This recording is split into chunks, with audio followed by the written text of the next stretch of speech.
Bonjour à toutes et tous, c'est Céline, kinésithérapeute près de Lille. Bienvenue dans ce nouvel épisode de Kinécast de la Fédé, la communauté dynamique et innovante des kinésithérapeutes.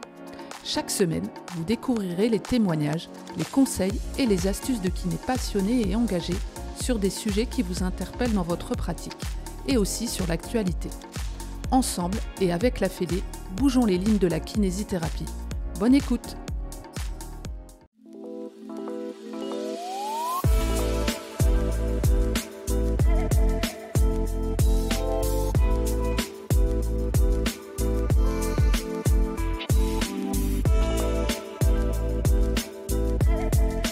Bonjour à toutes, bonjour à tous. Aujourd'hui, j'ai le plaisir de recevoir Félix Faber. Bonjour Félix. Bonjour Céline. Comment vas-tu ? Très bien, je te remercie. J'espère que toi aussi. Ouais, super. C'est un plaisir de me prêter au jeu. Bon, bah super. Donc, tu es kiné à Marseille et vice-président à l'exercice à la FFMKR. Absolument. C'est bien ça, super. Les fiches sont bonnes. Je me trompe pas, j'ai bien révisé. Tout d'abord, voilà, est-ce que tu peux te présenter ? Oui, bien sûr. Donc, je suis Félix Faber, je suis diplômé de l'école de kinésithérapie de Marseille en 2009. Ça commence à remonter un petit peu. Et puis, j'ai d'abord eu une pratique qui était vraiment axée cabinet. Et assez rapidement, à partir de 2012-2013, je me suis tourné vers la santé au travail. J'en faisais déjà, mais sans forcément avoir de formation socle complémentaire ou d'éléments un peu plus concrets. Donc j'ai voulu me tourner vers les instances officielles et j'ai fait des formations auprès de l'Institut national de recherche et sécurité, l'INRS, pour avoir une formation accréditée, une formation concrète en plus sur ce domaine-là. Avant ça, j'avais fait un petit peu toutes les formations qu'on peut faire quand on souhaite se perfectionner en kinésithérapie et je me suis pas mal tourné vers la thérapie manuelle et vers les courants anglo-saxons et néo-zélandais, australiens pour ceux qui connaîtront. Est-ce que tu peux parler un petit peu de ton engagement syndical ? Pourquoi tu t'es syndiqué ? Pourquoi la FFMKR ? Alors, j'ai toujours été engagé. Déjà au collège, j'étais représentant des élèves. Au lycée, pareil. Et puis, en tant qu'étudiant kiné, j'ai été référent de mon BDE. Et derrière, j'ai été vice-président de la FNEC. Donc, il y a eu toujours cet engagement-là. La FNEC, ça a été des très belles années, mais assez énergivores. Et sur les premières années de mon exercice professionnel, j'ai voulu me recentrer sur d'autres éléments que l'engagement syndical. Donc j'ai toujours été engagé en santé publique et santé au travail. À partir de l'année de mon diplôme, j'ai rejoint le comité de prévention kiné des Bouches-du-Rhône. Et c'était l'engagement que j'avais à titre associatif. Et puis les années sont passées, ça a commencé à me manquer. J'avais besoin de retourner voir un petit peu ce qui se passait. Et donc à partir de 2015, j'ai été approché par la FFMKR 13.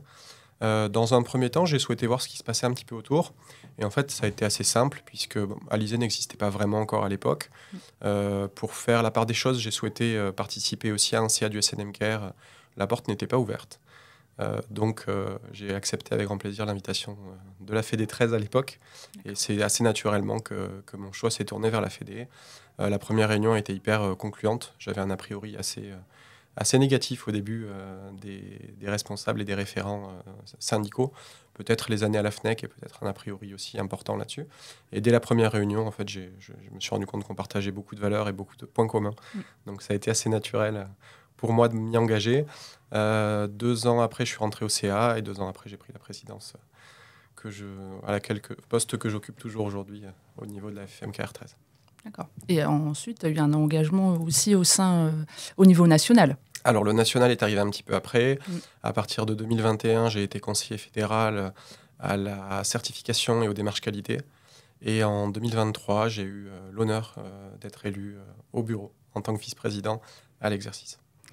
On va revenir sur le thème aujourd'hui du podcast qui est la place du kiné en santé publique et en santé au travail.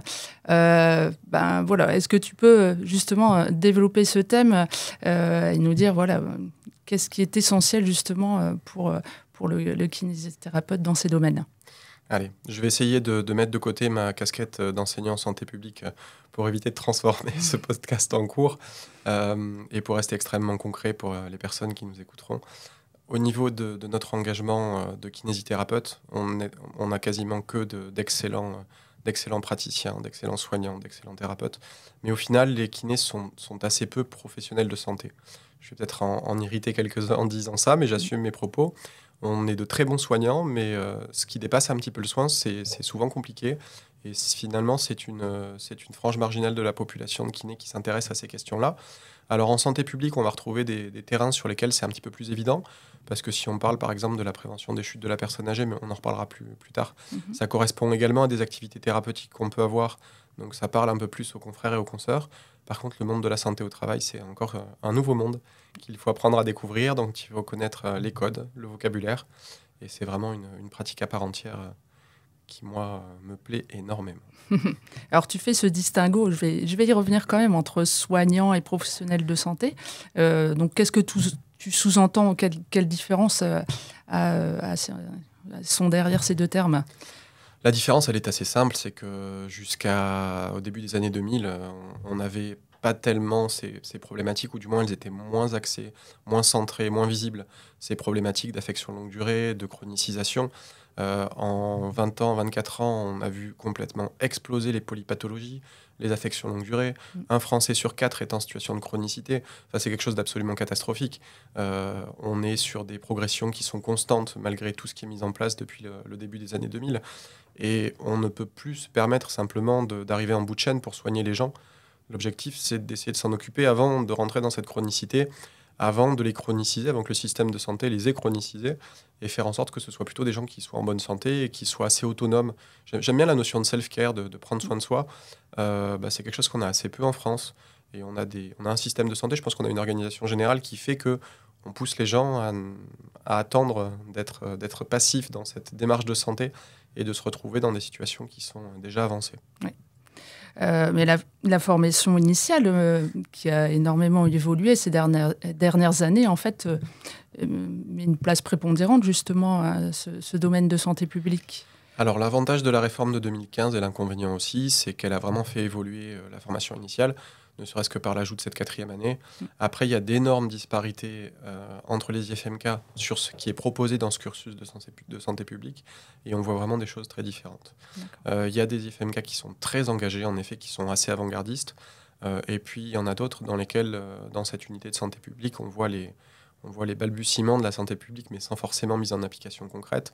À titre d'exemple, à Marseille, je suis référent de cette unité d'enseignement depuis 2016, et j'ai tout de suite voulu du concret. Donc, par rapport à la maquette de formation et par rapport aux choix et aux possibilités qu'on avait, j'ai tout de suite proposé à la direction que les étudiants puissent intervenir, puissent mettre en place des actions, puissent aller sur le terrain. Donc, on a tout de suite noué des conventions et développé des actions concrètes de santé publique, de santé au travail, dans des entreprises, dans des structures. Et les étudiants adorent ça. Ils en sont vraiment extrêmement attachés maintenant, et c'est un exercice qui leur plaît beaucoup. Donc dans quel domaine alors le kinésithérapeute va faire valoir son expertise dans le domaine de la santé publique ? Alors j'aime bien distinguer les deux, même si la santé au travail, c'est de la santé publique. Dans un premier temps, alors je vais reposer un petit peu les choses pour que ce soit le plus clair possible pour tout le monde. Quand on intervient auprès des patients, si on se positionne en réflexion santé publique, on est plutôt dans de la prévention tertiaire. C'est-à-dire qu'on va tenter de retrouver un état précédent, que ce soit pour une entorse de cheville ou que ce soit pour de l'arthrose évolutive. On va essayer de retrouver un état précédent, d'essayer d'améliorer la personne dans ses capacités, de la rééduquer, c'est-à-dire de récupérer la fonction. À défaut, si on ne peut plus récupérer cette fonction, on va tenter de réadapter, donc de trouver une fonction compensatrice. Mais là-dessus, on est sur de la prévention tertiaire. On va éviter les récidives et on va essayer de maintenir un état de santé. Ce qui va nous intéresser plutôt dans les thématiques qu'on aborde ce matin, c'est la prévention primaire, à savoir intervenir avant que la maladie apparaisse. Et la prévention secondaire, c'est du dépistage précoce et de l'intervention la plus rapide possible. C'est très développé en médecine, avec la vaccination et puis avec les dépistages et les campagnes de dépistage qu'on voit aujourd'hui. Mais malheureusement, on a très peu d'actes en kinésithérapie qui sont pris en charge pour ces secteurs de nos champs de compétences professionnelles. Donc on n'y est forcément pas très habitué. L'autre élément qui va de soi aussi, et c'est la réponse que font souvent les confrères et les consoeurs, que je comprends parfaitement, c'est quand ils ont un patient qui vient pour telle ou telle pathologie au cabinet, ils peuvent avoir l'œil très rapide d'un dépistage précoce de quelque chose d'autre, mais ils n'ont pas d'ordonnance pour cette pathologie-là qu'ils pensent, qu'ils estiment. On n'a pas de diagnostic étiologique, donc il faut renvoyer vers un médecin pour avoir le diagnostic posé du médecin, une ordonnance qui va dans ce sens-là, si on veut respecter les clous. On connaît aujourd'hui la difficulté d'avoir un médecin traitant, d'avoir un rendez-vous. Et alors, quand je parle d'examen, c'est encore un autre chemin de croix. Et donc, forcément, on est un petit peu éloigné de tout ça. Et c'est ça qui fait le fondement de la santé publique. Donc, en matière de santé publique, on va s'intéresser plutôt à des populations ou des thématiques. Le plus grand domaine qu'on ait en kinésithérapie, si je peux le dire ainsi, en santé publique, ça va être la prévention des chutes de la personne âgée, puisqu'on connaît toutes les répercussions que peuvent avoir une chute au niveau de la personne âgée. J'y reviendrai pas parce que je pense qu'aujourd'hui, ça parle à tout le monde, mais aussi bien en termes de morbidité que de mortalité à moyen terme, c'est un facteur de risque qui est hyper important. On a d'autres populations, je pense par exemple aux aidants, les aidants naturels, mais aussi les aidants professionnels. Donc les aidants naturels, ce sont les proches aidants, la famille, les amis proches ou des personnes qui sont proches des personnes en besoin d'aide. Ces aidants, le fait d'être aidant, c'est un facteur de risque. C'est un risque de mortalité prématurée. On meurt plus jeune quand on a été aidant d'une personne qui nécessitait notre aide. Et donc là-dessus, il y a beaucoup de choses à voir et beaucoup de facteurs de risque à identifier pour les accompagner et les aider dans ces questions-là. On peut avoir d'autres populations, on peut avoir les enfants. Et puis là, justement, d'un point de vue conventionnel, on voit une des évolutions qu'on a, puisqu'aujourd'hui, on fait du dépistage précoce de la scoliose chez les CM1, qui est une action qui est plébiscitée, qui marche très bien. Donc on peut vraiment s'intéresser à toute frange de la population. Et sur l'actif adulte, eh bien là, justement, ce sera plutôt de la santé au travail qui est concerné par la santé publique. Donc comment travaillent concrètement les kinés Ils ne peuvent pas travailler individuellement, c'est à travers des associations, des organisations. Comment ça se déroule ? Alors, le nerf de la guerre, c'est toujours le même. C'est le financement, c'est comment je suis payé pour faire ça. Oui. Le bénévolat, on fait très bien. Aller sur des courses de sport, masser à la fin, avoir des stands et faire tout ça gracieusement, ça, on sait très bien faire. La problématique, c'est que si on souhaite en vivre et si on souhaite avoir des revenus alternatifs de nos revenus conventionnels, il faut justement développer ces éléments-là. Donc, à ce titre-là, les points qu'on peut avoir, c'est que majoritairement, les financements sont gérés par des structures associatives.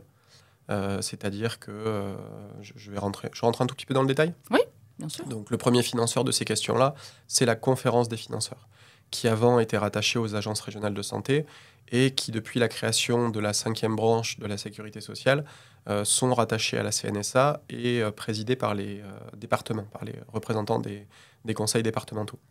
La conférence des financeurs attribue des finances aux associations. Et là, on a beaucoup de retard sur certains métiers qui nous font souvent un petit peu peur, comme les éducateurs en activité physique adaptée, puisqu'il y a des organisations nationales d'APA sous forme associative qui sont déjà extrêmement formées, extrêmement présentes sur le terrain pour aller récupérer ces financements, ces subventions d'intervention en santé publique. Donc plutôt format associatif. Ensuite, on peut avoir différentes modalités de recherche de rémunération aussi. Les agences régionales de santé financent ça. On peut avoir des expérimentations, on peut avoir des articles 51. Donc il y a vraiment différentes façons d'aller chercher de la finance. Mais la plus simple reste la conférence des financeurs. Du coup, quelles sont les compétences requises pour le kinésithérapeute pour travailler en santé publique ? Alors, le premier élément qu'on a en santé publique, c'est comprendre de quoi on parle. Ce sont souvent des notions qu'on peut avoir, mais qui manquent de théorie, donc qui manquent de socle, et qui font qu'on passe un petit peu à côté de l'essentiel et qu'on passe un peu à côté des points prépondérants. Quand on parle de santé publique, il faut comprendre de quoi est-ce qu'on parle en matière de déterminants de santé, de quoi est-ce qu'on parle en matière de facteurs de risque, et comment est-ce qu'on monte un projet. La santé publique, c'est une démarche qui est fondée sur un projet. Alors, je peux faire l'adage avec une séance de kinésithérapie. Quand je reçois un patient pour la première fois au cabinet, que je conduis mon anamnèse, mon bilan, mon diagnostic différentiel et mon plan de traitement, c'est une démarche projet à part entière.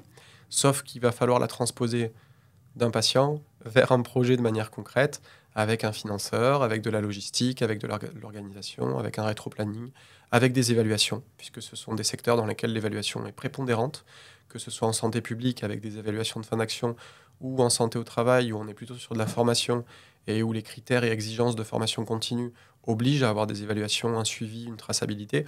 Donc on est vraiment dans une démarche projet qu'il faut développer.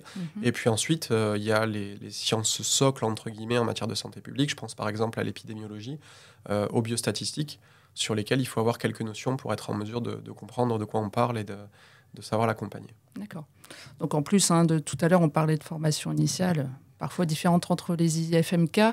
Quelles sont les formations en fait, qui peuvent être intéressantes pour les kinésithérapeutes qui souhaiteraient développer ces compétences ? C'est une question qu'on me pose souvent. Alors c'est amusant parce que ça dépend beaucoup du profil et de ce que souhaite la personne. Quand on veut se situer dans de l'ingénierie projet, quand on veut se situer dans de la coordination ou dans de la coordination, il me semble que tu as rencontré Damien Olivon, il y a peu de Tout à temps, fait. qui a dû parler de manière absolument passionnée des kinés C'est coordonnateurs. vrai. Donc quand on veut aller sur ce volet-là, on est obligé d'avoir des niveaux de maîtrise qui sont un petit peu plus théoriques, plutôt vers de l'universitaire, un diplôme universitaire, ou au moins des éléments qui permettent d'avoir des points socles en épidémiologie, en biostatistique, en gestion de projet. Ensuite, si c'est vraiment agir sur le terrain ou agir de manière concrète, on a des réseaux au sein de la profession qui forment et qui forment très bien et qui vont permettre d'être plutôt un exécutant. C'est-à-dire qu'en santé publique, on peut avoir un coordinateur qui est un coordinateur de l'action, qui va s'occuper d'aller rechercher le financement, qui va s'occuper des interactions avec les politiques, avec les décideurs, qui va s'occuper des réunions, comités de pilotage et de suivi. Il va aller jusqu'à l'évaluation de l'action dans sa formalisation et dans des éléments qui vont lui permettre d'avoir une continuité, d'avoir un retour sur l'action. À côté de ça, il y a un intervenant qui doit nécessairement avoir des bases sur son intervention, puisque j'insiste vraiment sur ce point-là. C'est pas un technicien, hein, c'est pas juste tu vas là et tu fais ça. Il y a vraiment besoin de s'immiscer dans ces questions d'évaluation, d'analyse, d'exploitation de résultats pour intervenir. Quand on fait de la prévention des chutes de la personne âgée, on s'intéresse à des bilans, on s'intéresse à ce qui en découle. Donc on n'est pas chez un technicien, on est vraiment déjà dans un volet de la place du kinésithérapeute aujourd'hui dans le système de santé, qui est plutôt un ingénieur en santé qu'un exécutant. Donc là, il y a de la place pour tout le monde, en fait. Oui. Et ça dépend de ce qu'on veut faire, ça dépend dans quel domaine on veut s'engager, jusqu'où on veut s'engager et qu'est-ce qu'on veut mettre en place. D'accord. Ça, c'est vraiment pour la santé publique. Sur la santé au travail, c'est un autre monde, c'est un autre domaine. Il faut connaître les codes de l'entreprise, il faut connaître les problématiques de l'entreprise, le vocabulaire de l'entreprise. Alors là, ce que je vous recommande, c'est de faire un tour sur le site de l'Institut national de recherche et sécurité, où il y a une formation en e-learning qui s'appelle « Acquérir les bases en prévention des risques professionnels ». C'est un e-learning qui n'est pas très long, ça doit faire une petite quinzaine d'heures. Et c'est vraiment super intéressant parce que ça nous plonge dans les réalités de l'entreprise. Ça nous permet d'acquérir un vocabulaire et déjà, on est quand même un peu plus armé face à une entreprise où si sur le premier échange, on ne comprend pas ce que dit l'interlocuteur, c'est un peu compliqué de se vendre. Ça pose les bases. Absolument. Voilà. Est-ce que tu pourrais conseiller, je sais pas, un dispositif, une association vers qui les kinésithérapeutes pourraient se tourner ? Alors, une des casquettes que j'ai également, dont je n'avais pas parlé jusqu'à présent, c'est que depuis janvier 2023, je suis directeur général de Kiné France Prévention. Donc, Kiné France Prévention a plusieurs casquettes. C'est une société savante, reconnue et qui fait partie des membres fondateurs du collège de la masso-kinésithérapie. C'est également une fédération, donc un peu à l'image de la FFMKR. Il y a des associations départementales de prévention en kinésithérapie qui adhèrent à Kiné France Prévention en tant que fédération, donc structure fédérative. Kiné France Prévention étant une société savante, elle ne dispense pas de la formation directement aux kinésithérapeutes, mais il y a 2 associations de terrain, des associations régionales, qui sont habilitées par le conseil scientifique à dispenser la formation au kiné. D'accord. À ce titre-là, il y a d'ailleurs un partenariat entre la FFMKR et Kiné France Prévention, qui est un partenariat ambitieux, qui est un partenariat d'avenir sur des thématiques prégnantes et qui s'intéresse à la question de bilan préventif, où on est complètement dans de la prévention secondaire, puisqu'on va faire un bilan qui va permettre de dépister certains éléments, certains facteurs de risque, et qui permettra d'intervenir précocement ou de proposer des plans d'action sur des facteurs de risque ou sur un parcours de soins, si on arrive déjà à un stade où c'est nécessaire. Quel est un peu l'historique justement de Kiné France Prévention ? Alors, Kiné France Prévention a été créé en 1993, donc ça commence à avoir un petit moment d'existence, un petit peu d'expérience dans ces domaines-là. Assez rapidement, il y a eu des structurations qui se sont mises en place avec la volonté de faire monter en compétence les kinésithérapeutes qui souhaitaient s'investir en santé au travail. Il y a toujours eu des interactions assez franches avec la FFMKR, puisque c'est un des membres fondateurs de Kiné France Prévention, au même titre que l'autre syndicat national quasi historique, si je peux le dire ainsi. Et après, il y a eu des interactions qui ont été fondées notamment sur ces questions de rendez-vous préventifs, puisqu'il y a eu un tour de réseau de la KFPC en demandant au niveau syndical qui est-ce que ça intéressait. Et la seule réponse qu'il y a eu était celle de la FFMKR. Donc cette association s'est montée en 2015. Et il y a une belle expérimentation en cours qui aboutira peut-être sur des projets de plus grande envergure. Donc quelles sont ces thématiques alors sur lesquelles travaille Kiné France Prévention ? Alors KFP, c'est plus large, on est sur les 2 thématiques, santé au travail, santé publique. D'accord. La santé publique, c'est quand même plus une question territoriale, puisqu'on est en rapport avec des acteurs locaux. Donc c'est plus simple de recourir aux associations départementales qui, elles, ont les entrées, les réseaux, et souvent, quasiment tout le temps, des financements de par la conférence des financeurs ou d'autres instances financeuses. Pour la santé au travail, on est sur des thématiques qui sont plus nationales, et on va s'intéresser à la fois à des groupes locaux et à la fois des groupes nationaux d'envergure nationale. Quels sont les grands défis, les problématiques que rencontrent les kinés dans ces domaines de santé publique, de santé au travail ? Le kiné, comme je le disais tout à l'heure, est un excellent soignant. Et le kiné, il a envie de faire du bien, il a envie de soulager, il a envie d'aider.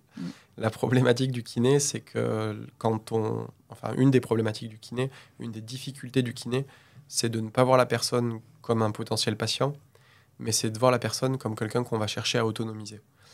Les jeunes générations sont plus à même d'aller dans ce sens-là, puisque la formation initiale a quand même beaucoup évolué. Mais ce qu'il faut bien considérer, concevoir et accepter, c'est qu'on a beaucoup de patients qui sont chroniques, on a beaucoup de patients qui ont été chronicisés par les systèmes de santé et qui sont dans une attitude passive. Est-ce qu'ils en ont besoin ? Est-ce qu'on n'arrive pas à faire autre chose ? Je n'aurai pas forcément la réponse. Mais quoi qu'il en soit, il y a assez peu d'autonomisation. Et le vrai challenge, c'est d'arriver à ce que les gens deviennent acteurs de leur santé, de manière générale. Et là-dessus, il faut basculer un petit peu la casquette, d'être plutôt un éducateur, d'être plutôt un enseignant, d'être plutôt un formateur, que d'être un soignant. Et il ne faut pas hésiter à laisser la casquette de côté, et plutôt que de faire, plutôt faire découvrir, faire comprendre, faire ressentir, et permettre à la personne de se prendre en charge dès le début, toute seule. Oui, puis c'est un enrichissement, une diversification de son activité. Ça permet de sortir un peu du cabinet aussi. Et puis, je pense, c'est même certain, ce qu'ils peuvent apprendre, leur expérience qu'ils acquièrent en santé publique, en santé au travail, peuvent aussi le mettre en application au cabinet. Alors, c'est très amusant ce que tu dis, parce qu'un des socles, des éléments qu'on aborde en formation, c'est l'analyse de la situation de travail. Et on fait une énorme différence entre les kinésithérapeutes pour lesquels il est devenu classique et fréquent de demander à leurs patients, qui souvent sont là pour des questions professionnelles, de prendre des photos, des petites vidéos de leur poste de travail. On demande tous et toutes à nos patients qu'est-ce que vous faites dans la vie, comment vous le faites, est-ce qu'il y a des choses que vous sentez qui vous gênent au travail ? Ça, on le fait. Mais de franchir le cap de la subjectivité de la réponse à l'objectivité de la photo d'un poste de travail qui est souvent complètement incongrue, ou la photo d'un bureau sur lequel on a une installation qui est intenable. On peut prendre en charge des cervicales 2 fois par semaine, une demi-heure de la meilleure des manières du monde. Si à côté de ça, la personne passe 40 heures par semaine dans des positions qui sont plutôt défavorables à sa santé, sans avoir conscience de mouvement, sans avoir conscience de compensation qu'elle peut mettre en place, c'est quand même assez compliqué. Oui, tout à fait. Donc c'est vraiment du concret. Absolument. Le lien et on fait le lien tout de suite avec le cabinet. Il y a pas mal de personnes qui se forment, qui après une première formation se disent en fait c'est pas pour moi la formation. Parler en public devant du monde, animer, la pédagogie, c'est pas forcément pour moi. Et qui par contre vont appliquer ça au cabinet. Et là-dessus, il y a des retours qui sont unanimes, c'est que ça apporte quelque chose de concret dans sa prise en charge de cabinet. Il ne faut pas oublier que ce poids prégnant des troubles musculo-squelettiques, déjà au sein des maladies professionnelles d'un point de vue assurantiel, puisque quasiment 90% des maladies professionnelles sont des troubles musculo-squelettiques. Et il faut se rendre compte du poids que ça a sur l'incapacité et sur la désinsertion professionnelle, même socio-professionnelle, puisque l'immense majorité des travailleurs qui sont en incapacité le sont pour des problèmes locomoteurs. Et donc là-dessus, on a clairement un rôle qui est extrêmement important pour endiguer ça, pour le prendre en charge le plus tôt possible, de nos cabinets jusqu'à dans les entreprises. C'est une démarche de l'entreprise dans ces cas-là. C'est elle qui fait appel au tissu associatif Alors la question me fait rebondir sur une deuxième difficulté du kinésithérapeute, c'est qu'on est dans un monde concurrentiel. On a des sollicitations fréquentes, mais c'est un monde concurrentiel. C'est-à-dire que ce n'est pas le cabinet dans lequel l'agenda est plein sur 3 semaines, où les patients se battent pour venir nous voir et avoir un rendez-vous. Là, on est face à des entreprises qui vont dépenser de l'argent ou utiliser leur fonds de formation, et on est confronté à une vraie concurrence, un marché qui est très concurrentiel, avec des démarches diverses et variées. Donc, si on veut pouvoir intervenir en santé au travail, il faut avoir aussi cette âme un petit peu négociante et la connaissance du monde du travail. On a souvent des kinés qui viennent nous voir en disant j'ai voulu me lancer en freelance parce qu'après tout, aller faire une démarche de prévention avec des échauffements en entreprise et puis des exercices et des mouvements compensatoires à apprendre aux salariés, ça me bottait bien, je me sentais à l'aise. Et en fait, c'est l'entreprise d'un copain, c'est l'entreprise d'un patient proche, mais sur les premiers rendez-vous sur lesquels ils vont intervenir, on n'a pas le code. Si je te dis QVCT, tu vas me dire pardon. Si je te dis DURP, tu vas me dire de quoi tu parles. Et ce sont des codes en fait qui sont assez faciles à intégrer. J'ai évoqué le e-learning de l'INRS qui est vraiment bien fait à ce titre-là, mais il faut avoir un vocabulaire identique. Oui. Et les entreprises attendent parfois des soignants en entreprise. Donc je rappelle qu'on n'a pas le droit de prendre en charge un patient au sein de son entreprise. On peut venir proposer des activités de bien-être, ça, il n'y a pas de problème, mais on ne peut pas prendre en charge des patients d'un point de vue conventionnel dans les entreprises. Mais la plupart du temps, ce qu'attendent les entreprises, ce n'est pas forcément du soin, ce n'est pas forcément une prise en charge, c'est plutôt un accompagnement et de la formation. Et ça, il faut avoir un code et il faut avoir des discours, même quand c'est un proche, même quand c'est un patient qui nous fait confiance en tant que thérapeute. Et il y a un manque de kinés formés justement en santé publique et en santé au travail? Il y a une vraie problématique de la considération des instances sur le kinésithérapeute et ses compétences, ce qui est complètement anachronique, puisque quand on regarde, il y a un médecin de santé au travail, il y a une infirmière de santé au travail, il y a des psychologues du travail, mais le kinésithérapeute, alors que l'immense majorité des maladies du travail sont des maladies que seul le kinésithérapeute soigne, les troubles musculo-squelettiques, les tendinopathies, les syndromes canalaires, les problématiques musculaires, les lésions musculo-aponevrotiques, les entorses, c'est le kiné qui soigne tout ça, personne d'autre, il faut appeler un chat un chat. Donc qui est plus armé que le kiné pour le prévenir? Et pourtant, dans l'esprit des gens, c'est pas le cas du tout. Dans l'esprit des instances, le kinésithérapeute, c'est le soignant. Et donc, la prévention, c'est pas son domaine et il n'a pas à venir la faire. Donc, déjà, il y a ce cap-là qu'il faut bien comprendre et qu'il faut arriver à franchir. Donc, la question du manque, elle est assez compliquée à trancher parce que, oui, il y a un manque de prévention dans les entreprises et c'est criant. Est-ce qu'on est le meilleur acteur? Si on n'est pas le meilleur acteur, je pense qu'on est l'un des meilleurs acteurs en matière de prévention des pathologies de l'appareil locomoteur. Maintenant, il faut arriver à le faire comprendre. Et dans ces cas-là, oui, il y a du manque. Je vais prendre une comparaison qui sera un petit peu parlante. L'acteur de la prévention en entreprise institutionnelle, ce sont les CARSAT. Les CARSAT, vous les connaissez peut-être si vous avez eu d'autres activités professionnelles que la kinésithérapie, puisque c'est là où vous allez demander votre retraite. Puisque c'est une caisse de retraite et une caisse la caisse des accidents du travail, du suivi des questions de travail à l'échelle régionale. Et les CARSAT couvrent dans leurs actions de prévention 3% des sections d'entreprise par an. Ça veut dire qu'en gros, pour mailler l'intégralité d'un territoire, il va leur falloir un peu plus de 30 ans. Donc on voit que c'est très lent. Alors ils se targuent de le faire bien, donc de le faire lentement. Mais la problématique, c'est qu'il y a beaucoup de salariés qui passent entre les mailles du filet et qui se retrouvent dans des situations qui sont très délétères. Et les CARSAT ciblent un petit peu plus les grosses entreprises que les petites et moyennes entreprises. Et quand on sait que 60% du poids de l'emploi en France, ce sont des entreprises de moins de 10 salariés, on a ce trou dans la raquette sur lequel le kiné pourrait être un acteur absolument inconditionnel. Donc, passons à l'étape suivante. Voilà, le kiné a été contacté via un réseau, une association. Donc, concrètement, comment ça se passe en entreprise? Il y a une prise en charge collective, individuelle, une analyse du poste du travail. Alors, beaucoup de choses existent, donc je vais me permettre de donner mon point de vue. Je suis invité pour ça, donc je me permets de faire du personnel, mais je le dis d'abord. C'est pas une vision universelle, c'est plutôt la mienne, qui est partagée par les différents réseaux auxquels je participe et que j'intègre, mais c'est pas forcément une vision universelle. Il me semble important de garder notre fierté métier, notre cœur métier et notre activité intellectuelle. Donc, commencer par un bilan, c'est très bien. Commencer par un bilan, c'est très bien parce qu'il y a une énorme différence pour un salarié entre être accompagné par un professionnel de santé et être accompagné par un professionnel de la prévention. Quand il est dans une salle pendant une demi-heure avec un professionnel de santé à qui il peut dire des choses, avec lequel il peut échanger et avec lequel il va remplir un bilan de l'appareil locomoteur, on est sur déjà une notion de confiance et une notion de partage. Donc ça, il ne faut pas le supprimer à mon sens. Ensuite, on a, de la même manière qu'on a eu le diagnostic individuel, il faut être en mesure de faire un diagnostic environnemental. Et pour ça, il faut avoir un œil en matière de santé au travail, être capable de regarder l'environnement de travail, être capable de regarder les problématiques inhérentes à l'organisation du travail, les problématiques de poste, d'équipement, de matériel. Donc, il y a aussi de l'environnemental. Mais là-dessus, on ne va pas se soustraire à des métiers qu'on n'est pas. Il y a des kinés qui sont ergonomes et qui feront ça très bien avec une casquette d'ergonome. Là, l'objectif, c'est plutôt de monter en compétence et de faire monter en compétence les salariés. Qui connaît mieux son poste que le salarié? Personne. D'ailleurs, on a souvent des inepties dans les entreprises où il y a un décisionnaire externe qui vient et qui dit on va changer la ligne, on va changer la chaîne, on va faire ça, ça et ça. Est-ce que les salariés sont consultés? Malheureusement, souvent non. Alors qu'une démarche de qualité préconise de réunir les salariés, de les questionner, de les solliciter sur ce qu'ils en pensent. C'est eux qui sont concernés au quotidien. Souvent, on leur impose d'un point de vue extérieur, c'est mis en place. Et puis, le salarié en est confronté, est obligé de mouvoir dans ce nouvel environnement professionnel. Donc notre meilleur allié pour la santé au travail, c'est le salarié qui connaît son travail, qui en connaît les contraintes. Il faut juste arriver à le faire monter en compétences pour lui permettre de les exprimer. Que ce soit du ressenti physique, que ce soit du ressenti organisationnel, que ce soit du stress avec les risques psychosociaux. C'est le salarié qui va nous dire tout ça. Donc dans le diagnostic environnemental, on inclut systématiquement le salarié et c'est lui qui va être acteur de sa démarche de prévention, de sa démarche d'amélioration de ses situations de travail. Ensuite, au cours de la formation, ça n'a rien de très compliqué. On ne va pas réinventer ce qui existe déjà.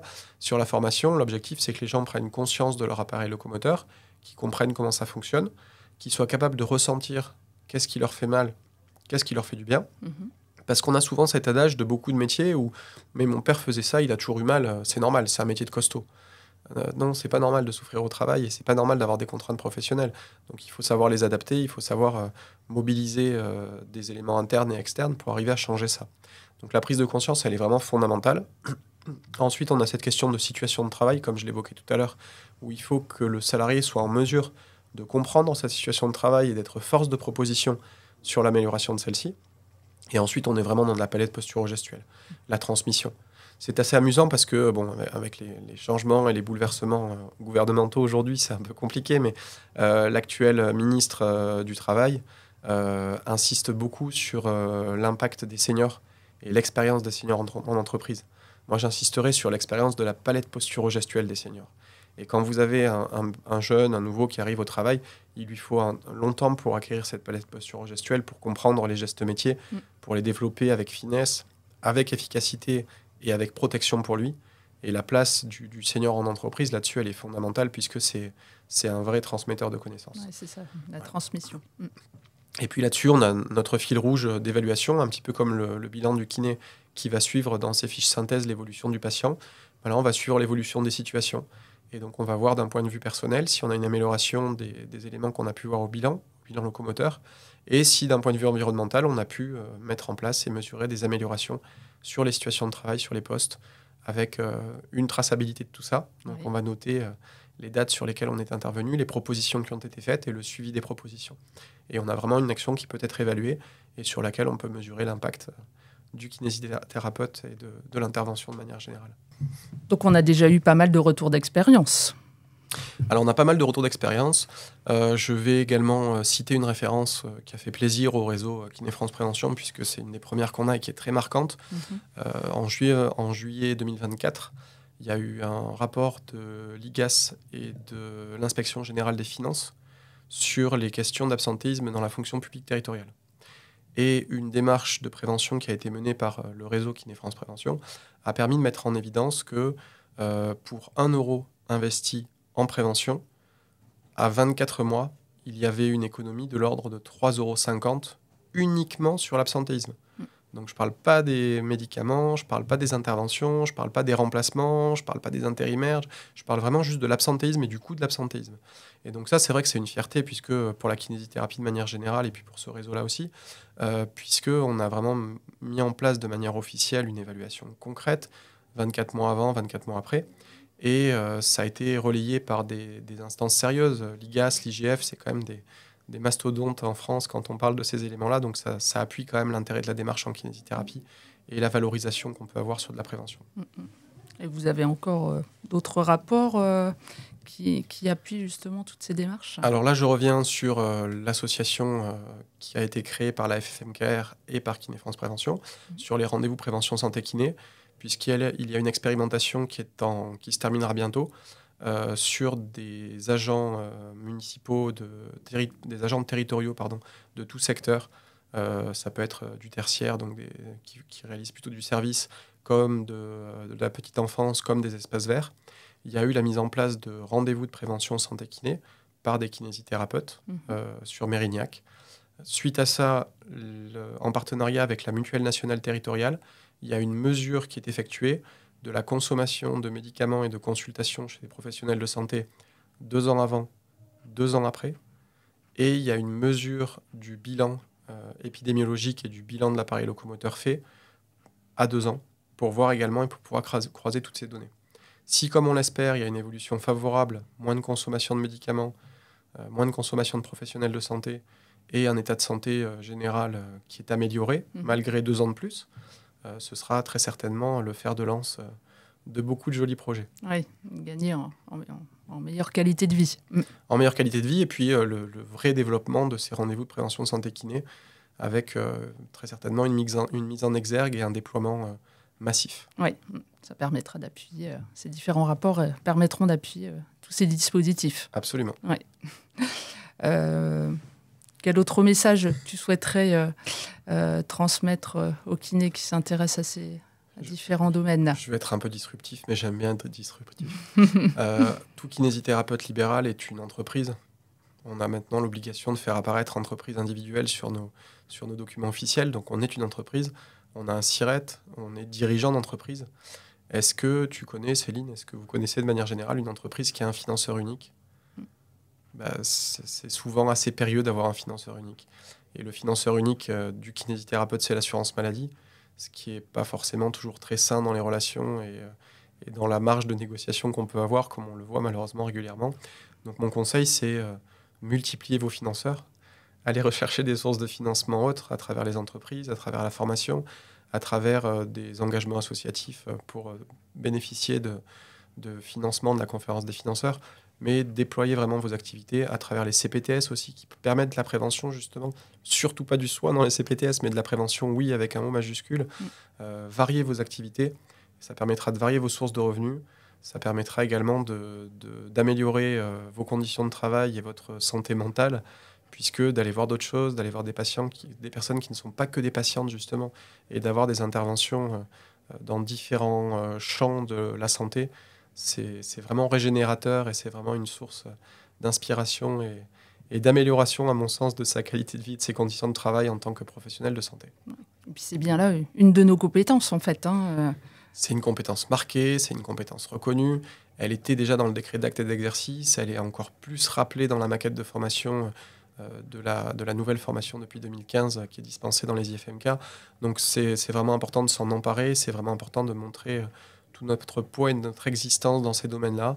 Donc dans le champ de la santé publique, engagez-vous dans les CPTS, c'est vraiment important. Allez solliciter, allez développer des missions de santé publique dans les CPTS, des missions de prévention dans les CPTS, ça c'est important aussi. Et puis rejoignez des réseaux, rejoignez des structures qui proposent de l'intervention en entreprise, de la santé au travail et différents champs de santé publique de manière beaucoup plus générale. Oui. Alors on a parlé, tu as parlé régulièrement de l'appui justement de la Fédé sur ces sujets-là. Le syndicat, il peut accompagner aussi toutes ces démarches. Le syndicat peut conseiller, le syndicat peut accompagner, le syndicat est souvent partenaire de démarches. Donc oui, tout à fait, dans les départements. Et puis il y a aussi des appuis politiques, il faut dire ce qu'il en est. Quand on veut rentrer dans différents domaines, quand je parle de politique, je ne parle pas forcément de politique civile. Je peux parler de personnes qui sont engagées également dans des syndicats professionnels, de branches professionnelles, de personnes qui ont des engagements auprès de structures. On parlait de la CARSAT tout à l'heure, par exemple, c'en est une aussi. L'assurance maladie, à travers les UGCAM, au niveau SMR comme au niveau EHPAD ou résidence senior. L'UGCAM a aussi beaucoup de structures. Ça peut être l'occasion d'y intervenir, pas simplement en tant que soignant, mais également en tant que préventeur. Et puis derrière, oui, il y a pas mal d'appuis. Et souvent, les référents départementaux de la FFMKR ont des contacts qui peuvent aiguiller le développement de ces activités-là chez nos confrères et consoeurs. Okay. On ajoutera de toute façon tous ces différents liens en description de l'épisode, donc vous retrouverez toutes ces références, bien sûr. Merci, Céline. Voilà, est-ce que tu aurais une dernière réflexion? Je pense qu'on a fait un joli tour de tout ça. Tout à fait. La dernière réflexion, elle peut être au sein de vos cabinets. N'hésitez pas à mettre en place des ateliers, pourquoi pas de prévention. Alors, c'est pas le nom le plus sexy. Si je propose de 19 à 20 un atelier étirement, je n'aurai pas grand monde qui s'inscrive. Par contre, si je fais du stretching, alors là, les gens vont venir. Donc, il faut être aussi dans son temps et dans les appellations qu'on y donne. Mais vous pouvez aussi, au sein du cabinet, mettre en place des actions de prévention de manière collective, hors nomenclature. Ça peut être de la sophro-relaxation, dont les gens ont beaucoup besoin aujourd'hui avec les problématiques de santé mentale qu'on connaît en France. Ça peut être de la prévention à travers du renforcement musculaire, qui est souvent un des socles quand même de la prévention de l'appareil locomoteur. Donc n'hésitez pas aussi à le proposer à vos patients qui peuvent devenir des clients Ça vous permet de vous concentrer sur des soins de patients qui en ont peut-être plus besoin et de permettre aussi à nouveau de changer vos modèles de rémunération tout en étant un acteur important du système de santé, puisque si on permet aux gens d'éviter de trop s'abîmer, c'est tout le système de santé qu'on maintient dans un état moins dégradé, si je peux le dire ainsi. Ok. Merci Félix. Merci Céline. C'était super intéressant. Merci pour ton expertise. N'hésite pas à revenir si tu as une autre thématique, si tu souhaites approfondir, ce sera avec plaisir. La perche est tendue, je ne manquerai pas de la saisir. Super. Merci à tous, merci de nous avoir écoutés et puis à bientôt. Merci beaucoup. Merci de nous avoir écoutés. On espère que cet épisode vous a plu. Si c'est le cas, je vous invite à laisser un avis sur votre plateforme d'écoute préférée et à partager l'épisode autour de vous.